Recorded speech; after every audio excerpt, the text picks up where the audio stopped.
Hello, everyone, and welcome back to another episode of Satisfactory. Last time, I was telling all you guys that I'd be doing a couple things in between the videos, like you can kind of see it right there that I've been working on. And you can't see the other one because it's way off in the distance. But I've come to a realization while working off camera. So, last time, one of the realizations was that this whole platform was missing, well, a platform. It only had 7 instead of 8. Well, I added the 8, and I even added in the belting. But here comes the problem. So, whoop. Yeah, here's the problem, quite literally. I'm bringing in a little bit more than I anticipated. So, you can currently see it's only at 119 items, but that's after I did some work and watching. Like I sat here for so long just watching this whole line and trying to figure it out. So I'm currently, with this current setup I should say, all the stuff from my regular old base is coming over here. Everything from the alumina section is coming over here and feeding into this same platform, which has been named home. So yeah, everything's coming in here, and then it goes up into its designated areas. Like, you know, if I go down here and we take a look. Oh yeah, I got the programmable splitter instead of the smart splitters. Didn't take too long, honestly. But as you can see, I got everything in here. That's going to be going on that side of our storage system. And that's where we kind of run into a problem. Is that, I set up for overflow just in case. But then while I set up the overflow, I realized, wait, if I set up the overflow, well, with the overflow set up like this, yeah, let me go in here and just kind of show you. Okay, this is the wrong one, but I can show you the problem.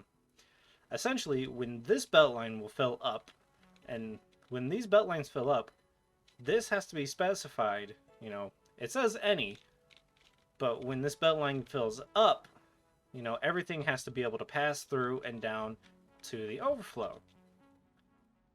But that means if I do something like any, what it's going to do is it's going to act like a regular splitter. So everything to the left, everything that's designated to go to the left, in this case, cable, it's going to fill this up, and then it's going to backstock to here. But if we have this set to, say, any undefined, like this, any undefined, what it's going to do is the cables will come in, they'll hit this, they'll stop, because this one is full. So then that clogs up this whole line. And we can't just say, do overflow either, because again, the same kind of thing happens. This will fill up, but then it'll fill up here too as well. And say this branch isn't full, or this branch is full, but this one isn't. This one now can't get its items because of the overflow. So there's just a whole mess of problems, and I think let's come over here. Let's actually come look at the actual place, source of my problem. So down here, I'm storing the aluminum casings and the alclad sheets. Now see, train just came and he's about to leave, so let's do any undefined. And this will show you what I mean. So any second now, we should start seeing the stuff come up. So yep, stuff's being unloaded and now it's coming up. So you see how there's aluminum casings coming up? Well, if we do any undefined, this is what happens. Any undefined means it's just like, hey, let's all go here, but wait, we can't. Because this. You can see how there's an aluminum alclad sheet? It's supposed to go there, but it can't because this is backed up. So we set this to overflow. If we set it to overflow, yeah, then everything starts going through.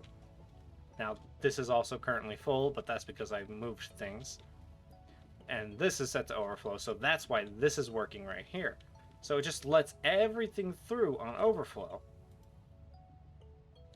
So it's fine right here, but it's kind of like right here where we run into the problem because, you know, we have to use overflow. We have to use overflow or any, because that way it'll let things through and it won't clog up the system so much. But with overflow and with any, what it does is,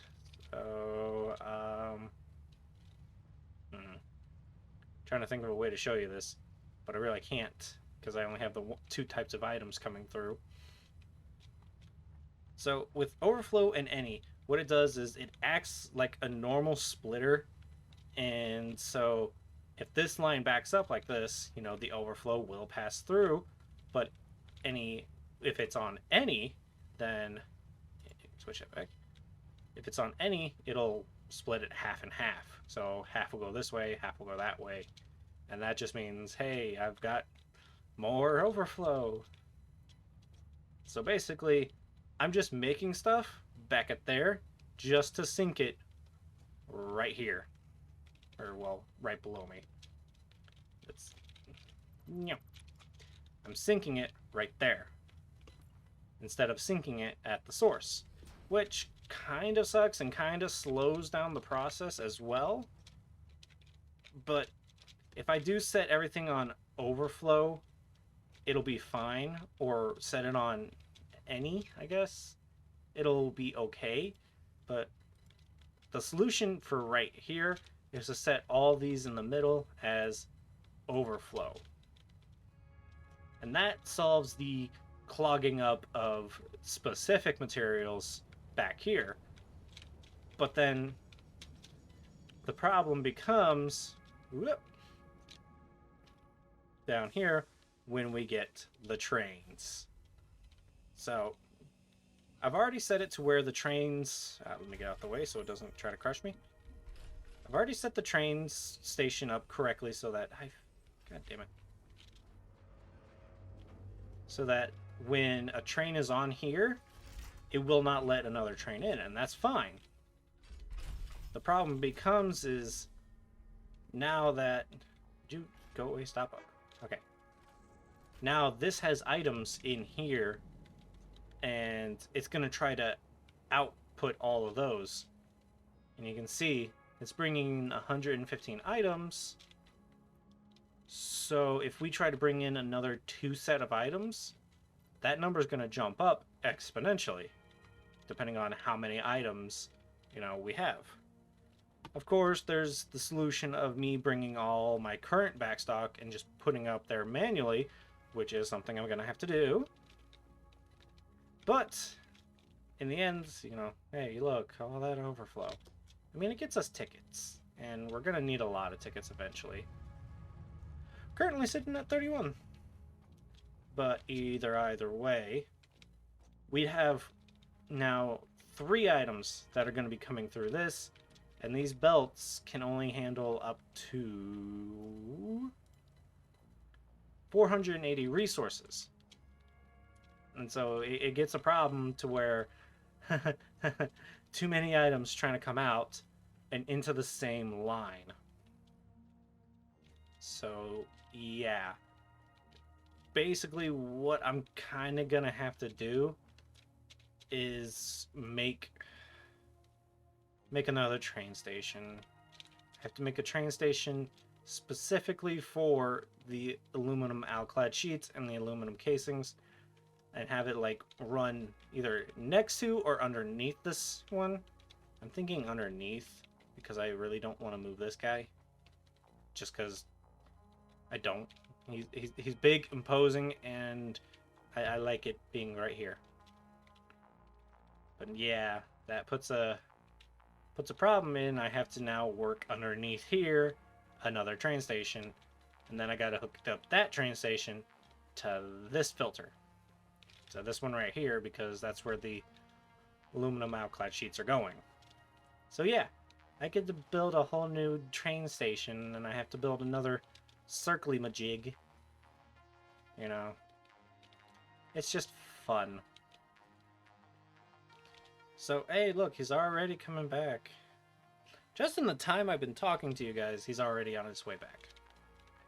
So that's problem and solution number one, is creating a whole new train track just for this guy.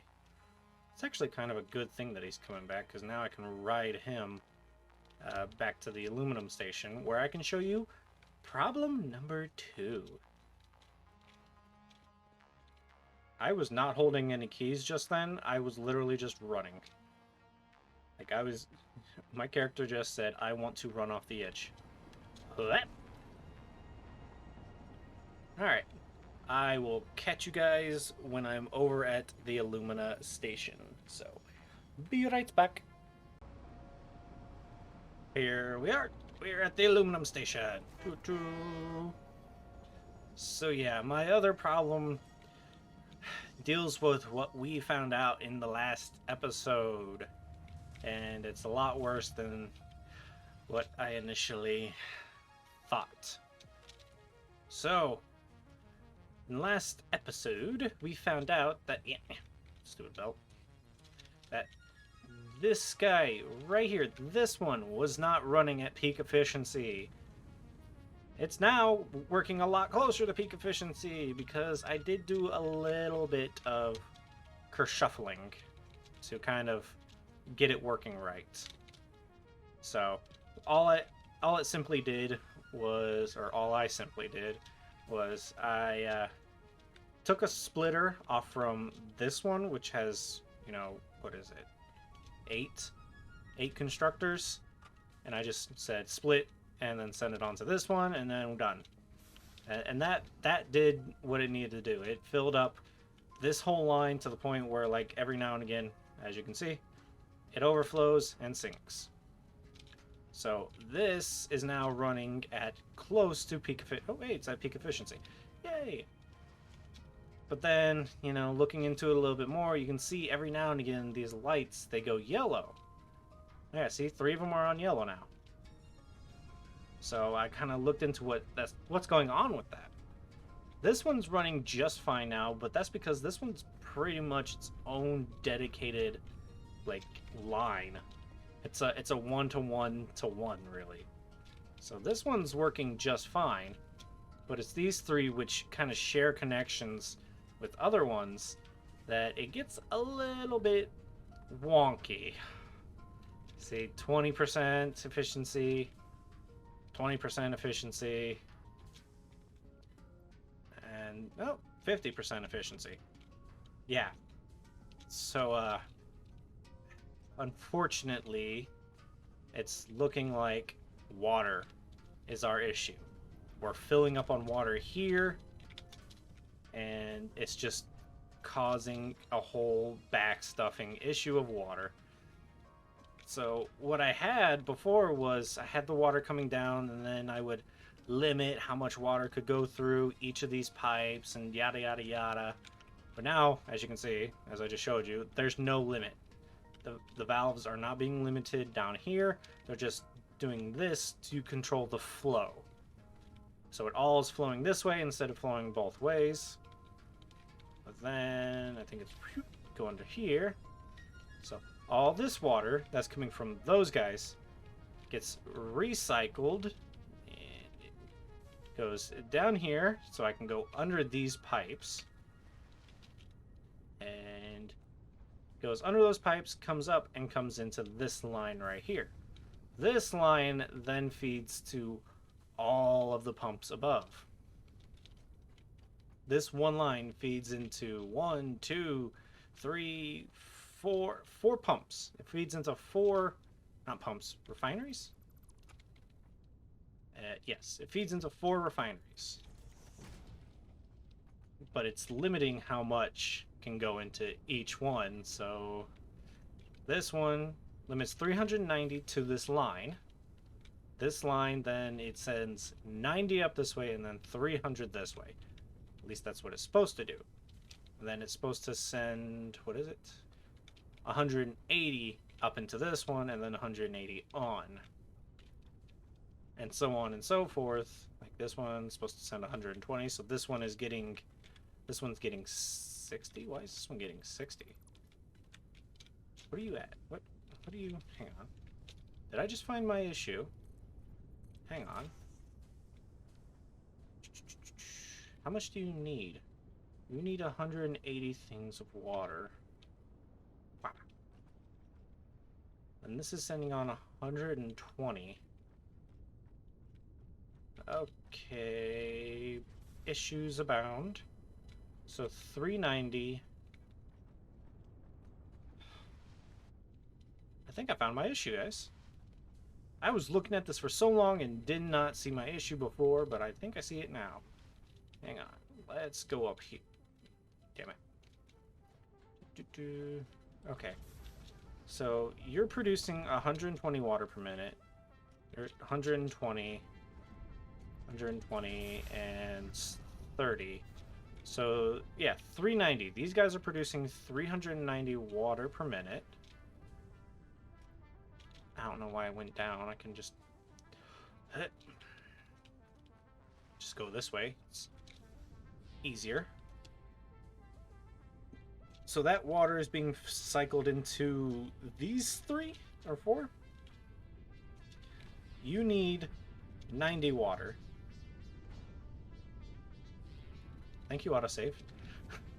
Good God, I was stuck in that for a minute. So this one's running at peak efficiency, so this is getting just the right amount of water. It's getting 90 units of water. This one is running at 20% efficiency. Why are you running at 20%? It's going up now, but... Oh, the alumina solution itself is backed up. Why is that now backing up? I'm so confused on what is going on here. So...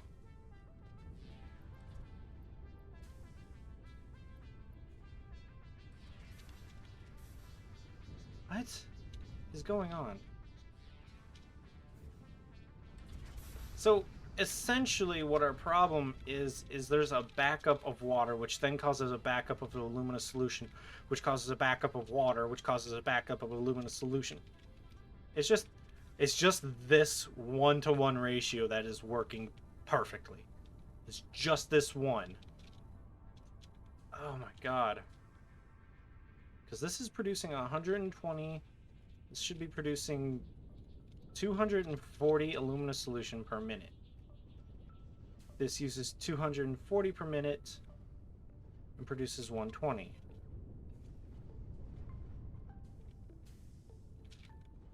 But it's causing a backstuffing of water. Backstuffed of water means backstuffed of alumina solution. 240. Yeah, so it's just we have... I can't do anything about the excess alumina solution because if I were to take that out of the equation, I would mess up the whole system. The whole system would just be like, nope, nope, not working. So I need to deal with the water, and that's what my plan was to do, was just say flush. To do something like that to get this, you know, back up to 100 and get this running again. And dump this pipe segment again. Get this running, and see, look at that. Just flushing this little bit already got us back up to 100% on that one. Let's see. Yeah. Now this is operating at 100 or 99. This one's operating at 99. And now I bet you, because I did flush that segment, these ones are now struggling.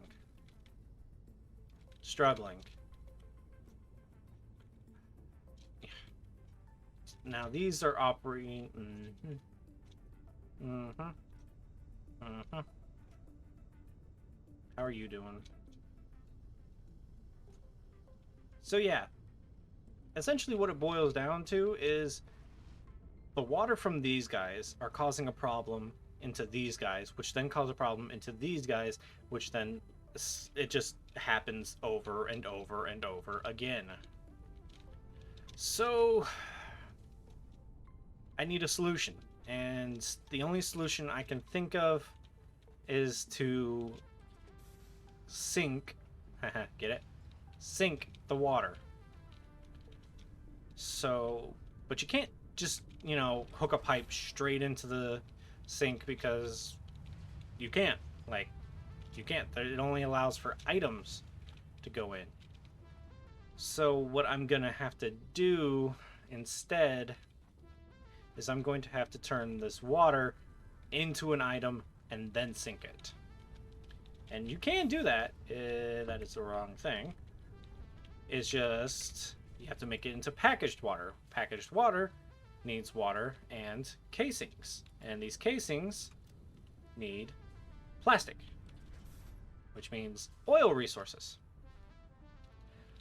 But as you guys probably know or recall, where am I facing? I'm facing the right direction. Holy crap. My whole oil situation is going on right over there. Like, map. So my whole oil processing is going on back in this area. And then there's some out in this area, but again, that's like, this is where I am. This is where my oil production is at. So I would have to either do a whole train just to bring over some, resources to sink it, or I can find some oil around here, which there is. And if we do this, we can see that it should be in this direction. Yeah. About 500 meters just over this cliff, there is a pocket of oil that we can mess with. It's a normal and a pure node, so we get quite a bit. But that's not the only one. There's actually, if I can show you, I have to make a long trek down this way. So, be right back. Okay, so here we are. There's the alumina place over there. Here's the line where I originally came in and got my first set of coal from. If you look right here, you can see a geyser. Now, this geyser is actually oil. Now, I know it's oil because, again, I've played this game already before. Like, I have a whole other save file, and I use a website that shows me where all the resource nodes are. And this geyser right here was added in, I believe, in Update 5, and it produces oil. And it has a couple pure nodes and a couple normal nodes in it. I think like maybe one normal node or one poor node. But either way, it produces oil right here. We can then take that oil. I don't know why I pressed that. It's not going to show up. But we can take that oil and we can make it into heavy oil residue. Because as you can see, we make crude oil into plastic and heavy oil residue. We can then take the plastic into the casings. No, it's not called casings. Wait, is it called? Canisters. We can turn those into canisters, which then can be filled with water and then synced. Great. But then after the heavy oil, we're left with heavy oil residue. That's another thing we have to deal with. So what we can do with the heavy oil residue is we can actually turn that into fuel. Heavy into fuel. So we can actually get a little bit more power right out of the gate just with this while solving an issue with our aluminum. And I mean, we're not doing bad on power. I mean, we're producing about 1,500, good lord, 15,000 megawatts of power, and we're only using about half that. So, we'll get more power, and we'll solve our alumina solution problems. So that's what we're going to be doing. And I think, oh no, wait, I don't have the means to start this project, do I? Nope, I do not. Let me go show you what I need for this new project. So for this project, to solve an issue, solved an issue by, another issue, what we're going to have to do is come back here to the hub and take a look at tier 7. Well, yes, tier 7, because we want this, which is actually really easy to do. But no, that's not what we want. We want tier 8, advanced aluminum production. Because what this does is it gets us the resource well pressurizer. This is what we need to go on top, and the extractor. We need the extractor too. What that does is that'll allow us to pump oil from the node wherever it's at back there. It's probably just straight ahead for me. But either way, it'll let us pump the oil out of that node, and there's some water nearby that we can pump up into it to make the plastic and heavy oil residue, and then make the residue into fuel. And then we can burn the fuel using the fuel generators, and then we can take those canisters, put the water in those canisters, then dump those canisters into a sink, thereby creating 100% efficiency of aluminum alclad sheets, even though our storage is already backstocked. Yes. So this is going to be our task. This one right here is to get this, which means we're going to need 3,000 wire, and we already have these on us, and 50 radio controlled units, which means we're going to need to get, it makes 2 per, so we're going to need 25 crystal oscillators and 25 computers. And to get the crystal oscillators, yeah, it's another what the fuck? It's another rabbit hole is what I'm trying to say. So, yeah. I've got a lot of things to make in between episodes, but it's actually not a lot at the same time. It's just a lot of me sitting here at this guy just going tink, tink, tink, tink, tink, tink, tink, tink, tink. So, I said tink, not twink. There's a difference. But in the meantime, while I get all that stuff together, let's just go. So I can feel productive for this episode, let's get the tier 5 stuff. So we take this, this, and this, and that should give us enough to, which line is it? It's this line right here. What? Because basically all I've done in this entire episode is ramble. Like, I've not said anything useful whatsoever. So, logistics, take it, fill it, and whoop, pop goes the weasel. Milestone reached. Improved conveyor belts and lifts can now be constructed. Yee. And this, I believe, is the last. Yep, it's the last. There is no tier 6 currently, or Mark 6. So, and these can handle 780 resources, which is what we're going to need to really handle the influx of items from this area, the aluminum area, and any other place that we have stuff coming in from. So, oh, is it already on its way back? Really? Yeah, it's already on its way back. Hi. You're gonna hit this tree, but that's okay because you'll be moving soon. I really should already move this. I should move this up to the base, but I'll take my time. I'll take my time. Because I do like the way this little setup looks with the trees and whatnot. It just looks so good. It looks so good. I love updates 5 to this area. It looks good, even if it, pokes through a few things. But that's gonna be about it for this episode. I've got a lot of things to craft in between episodes. So, thank you all for watching. I've been Dorkman191, and this has been Satisfactory. Bye, y'all.